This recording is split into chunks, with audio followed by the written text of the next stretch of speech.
Hey everyone, Aussie Viking here for another video. So this is something that I want to do, which is talk about certain aspects of things that I like. Starting off with Star Wars, I love Star Wars, and I've obviously done a lot of Star Wars videos in the past, and I want to keep doing that.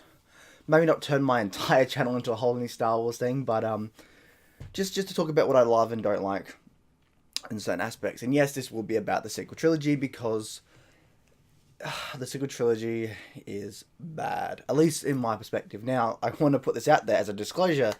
If you like the sequel trilogy, if you think everything about it is perfect, that's fine. I respect that opinion. I disagree. I disagree so badly that I would, I don't know, if I had $1 for every time I disagreed about it, I'd be a millionaire sort of deal.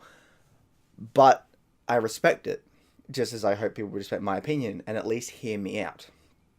So, let's start off with 2015's The Force Awakens. So, back in the day, I was a Legends fan. I played the games, I read the books, or at least the smaller novels, and I spent way too many hours in Wikipedia in school.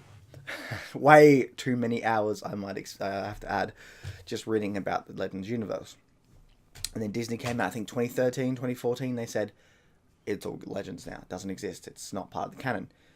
Now, this annoyed me and many others. Now, first up, the idea of what Lucas said. There's been, like, fans like to say Lucas never believed in the extended universe, which is completely wrong. He actually helped say, yes, I want this, this, and this, and there were certain legend aspects, such as Shadow of the Empire, where he was like, yeah, I wish I could make this into a film. This is great. He actually had to look at what was going on and say, look, yes, that's true. Now, it wasn't for all of it, because if you look at it, there was a lot of novels and stuff coming out. Counting video games, comics, there was like 20 novels in the New Jedi Order, the whole Vong War and stuff. Like, there is a lot of content there that he couldn't oversee because he was also making the prequels. So there is that aspect where he didn't oversee everything, but what he did oversee, he was fine with. And he actually liked certain aspects of Legends. Why? Because it's in the Clone Wars. Literally, in the Clone Wars, there are certain aspects of canon that he put into it. Such as the Black Sun, the Dathomir Witches, which were actually pretty good, and certain other aspects of it. He was going to put the Vong in it, which annoys me that probably may not never happen anymore, which fucking sucks, but he put a lot of aspects of Legends into his stories, canon stories. The original saga was about the father, the children, and the grandchildren. And I mean, that's not a secret to anybody. It's even in the novels and everything. And the children were in their 20s and everything, so it wasn't Phantom Menace again. Now, my personal opinion on that is, I think he did it in a way where it was like, okay, I've got this canon, fans like this, fans like that. What I'm going to do is open it up. So I'm going to have this canon be so open that if you wanted Legends to fit in it, you can do that, which is what I think his sequel trilogy would have been. So he's come out and said his sequel trilogy was going to follow the grandchildren of the original trilogy characters, so that means they had children and stuff. He then went on to have children, and that it was going to follow the grandchildren. And that would have been perfect, because it would have, not only is it far enough to be something different, but it's far enough to say, look, there's this whole big time frame of stories that happened. He might have hinted at, say, a Vong War and stuff like that, but he would have been like, opened it up, where it's like, if you wanted Legends to come and fit in here, you could do that. And I feel like this is what he would have done. You can fit Legends in it, but if we come in and change stories up and do our own thing, we can do that, and this is where Star Wars fans get to choose of what they wanted in terms of story. Which is perfect, because you're not alienating fans, you're not telling them to fuck off, you're literally saying, look, canon-wise in stories, there are certain aspects. Vong War, New Jedi Order, death of children. If it did follow that. But say if it did, you could then fit in Legends into the time slot to get up to there. If you didn't want that, however, and let Lucas create like a new Clone Wars type show, but for the sequel trilogy, his sequel trilogy, he could have filled it in with his own stories, and you could have been like, alright, cool. I like those stories, but I like my Legend stories, so I'll fit the Legend stories in there. Stuff like that. And that would have been perfect. That's how Star Wars should have been. Not, we'll throw everything out and do jack shit with it. So, this is certain aspects that I've looked at from Legends and the new trilogy, which just blow my mind of how stupid it is. So, look at the end of the Empire. In Legends, yes, he did come back in Dark Empire, and yes, it is divisive among fans. In one way, it kind of makes sense with the whole Plagueis thing. In the other end, it is pretty much like, oh god, he's back. But On that, however, absolutely on that, they did say, there is, even in Legends timeline, it was said by, say, Mara Jade, where she's like, I'm not even convinced that was the Emperor.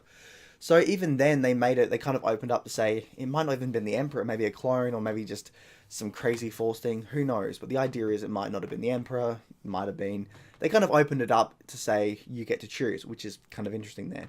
While I'm not the biggest fan of Dark Empire, I do enjoy reading it. It is actually, at the very least, a good read. There is some good shit there, and honestly, at least give it a go. But in the end, the Empire didn't lose a year after the Emperor died. What happened is Imperial remnants went off around the galaxy, and they did actually become a very powerful empire again about a century later, which is a great story in Star Wars Legacy, which I'll come back to. So the idea is that the Imperial remnants came out, there were different factions, and they decided to respect the New Republic, because the New Republic was like, okay guys, look, you were the Empire, there's some bad blood going on here, we want this to work.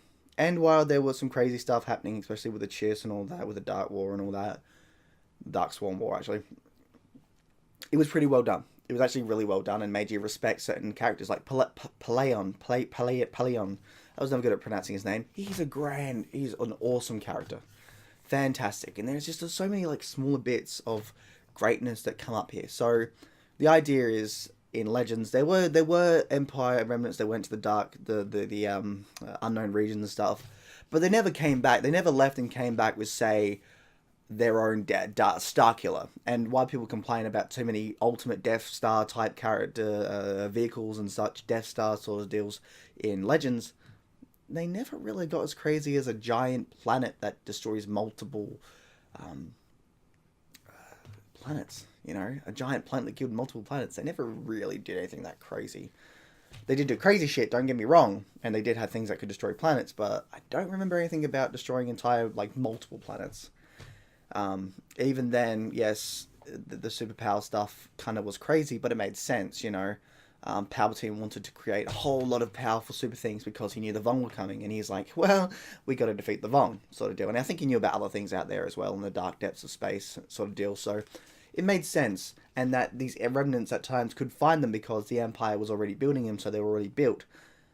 But with the new canon, which, yes, I know that certain stories will come in and that might be regulated to different, you know, they might retcon certain aspects of it, but so far it's just like they went to the unknown regions in canon, and Snoke found them, and, well, they became a superpower. Okay. My biggest annoyance is this, is the New Republic. The New Republic is stupid in canon. Hey, remember that giant empire that took us over and such? Yeah. You know what we're going to do? What? We're going to, like, fuck over our military, get rid of it, sort of deal, and we're actually going to be fucking idiots. Like, it literally destroys the beauty of Mon Mothma, Leia, and the rebels fighting for something, because they just turn into fucking idiots afterwards. Who thought that was a good idea? Let's be honest here. Who the fuck went, let's make everybody a dumb motherfucker? If anything, that's the most cliched thing you could do. Hey, let's just fuck everyone over and make reasons up later. Fucking stupid. I'm sorry, but that was so fucking stupid. I love the New Republican Legends, and they did some great things. They did a lot of stupid shit, don't get me wrong, but it was balanced with a lot of good shit. What did they do here? We'll destroy our military, we'll do this, we'll make rebels again. Like, it really just fucked everything over in the stupidest way possible. But wait, there's more. So, in Legends, they were better. They weren't perfect, and they did have a few, let's just say, leaders who you really loved to hate. And I loved that. And it was so much better, though, because they fell and they kept going. You know, Leia was actually a really good diplomat, just like her mother. Mon Mothma was great as well. They did a lot of great things. And when they left, you were like, okay, you know, they help respect other people, yet in this new canon so far, it's just like, well, here's the thing. They could make some interesting stories, but we know where it's been. So we're losing a lot of that oomph. We're losing a lot of that oomph that really could make us go, wow. Because in canon, the universe gets reset to basically original trilogy again. It's boring now. Oh, look, Luke with his great order, it's going to get destroyed and he's going to become a fuckwit and he's going to drink titty milk and he's going to try to kill his you know, grandchild or whatever. He's going to try and do this, that, and that.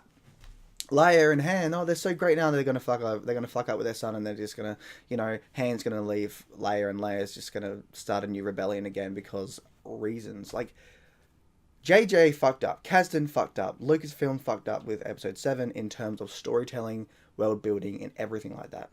They can retcon some of this. They can make it better, but so far they kind of fucked up in certain ways, and it annoys me that something that Lucas would have put depth and spent years just creating, Disney came in and threw that all the way. Threw that all out the window. Now, you've always heard the same things with Force Awakens. It's the rehash of Episode 4. It rehashes all this, that, and this, which is true. But the biggest problem is the world building and storytelling, and the fact that it creates this giant universe and throws it all out the window. The respect for characters, the world, what they went through. It kind of makes the first 6 films null and void because nothing they fight for was worth it. Nothing. The Empire comes back. There's Snoke and Ben, and they just, it's like, yeah, they're interesting characters. Well, at least Ben is. Snoke is nothing now, but everything that would have worked is gone. Another thing, why is Ben Solo called Ben Solo? Last time I checked, Ben Kenobi was mainly around Luke, and Luke in Legends calling his son Ben Skywalker made a lot of sense. Why? I mean, I think that's just JJ being a fuckwit, Hey, what are we going to do? Let's get that nostalgia going by naming this kid Ben. But it doesn't really make sense because the Solos didn't really have much interactions with it, and Luke had more interactions. Fuck you, we're going with Ben Solo. Okay, I'm just saying, get the fuck out of here. Like, that's what it felt like. And that's my biggest problem with... That's like the first start. The first chapter really made you go, wow, that's kind of fucked up. And then The Last Jedi came in and made you go, wow. Well, honestly, The Last Jedi had elements that made it interesting. I'm more excited for the next film than I was for The Last Jedi and Episode 7. I'm excited, but not at the same time, because they fucked up 2 films already. I don't know how they're going to fuck up the next. Just to say. So what other aspects do I want to talk about? Well, I want to talk about Legends in terms of what Legends has done to canon. So, first up, Luke Skywalker. Now, there's millions, hundreds of, probably millions of videos on YouTube about how they fucked over Skywalker in Episode 7 and 8. Mainly 8, of course, but, JJ put Luke on the island with no hint as to why. No real hint. He went there to go to the first Jedi Order, but why? He just did. Reasonings. Now, the annoying part about this is, you look at Luke from Legends, and you look at Luke from canon. Legends Luke went through everything more or less than canon Luke did, but did it better, because he survived it all, in a way. And that's the thing. Legends, everything in Legends happens in the sequel trilogy, but the sequel trilogy does it worse. The idea of, say, a child of the Solos going to the dark side. Jason Solo, Ben Solo. Jason Solo went to the dark side because he wanted to protect his daughter from the darkness, and he, in the years, had learned different parts of the Force, which made him have a different perspective on it, and he had to turn to the dark side to save those he loved, but also his perspective on the dark side was he could use the power of the dark side without it controlling him, which it sort of did. Ben. Uncle Luke tried to kill him in his sleep, and he went to the dark side. And Snoke had a little play around with him as well. Yeah.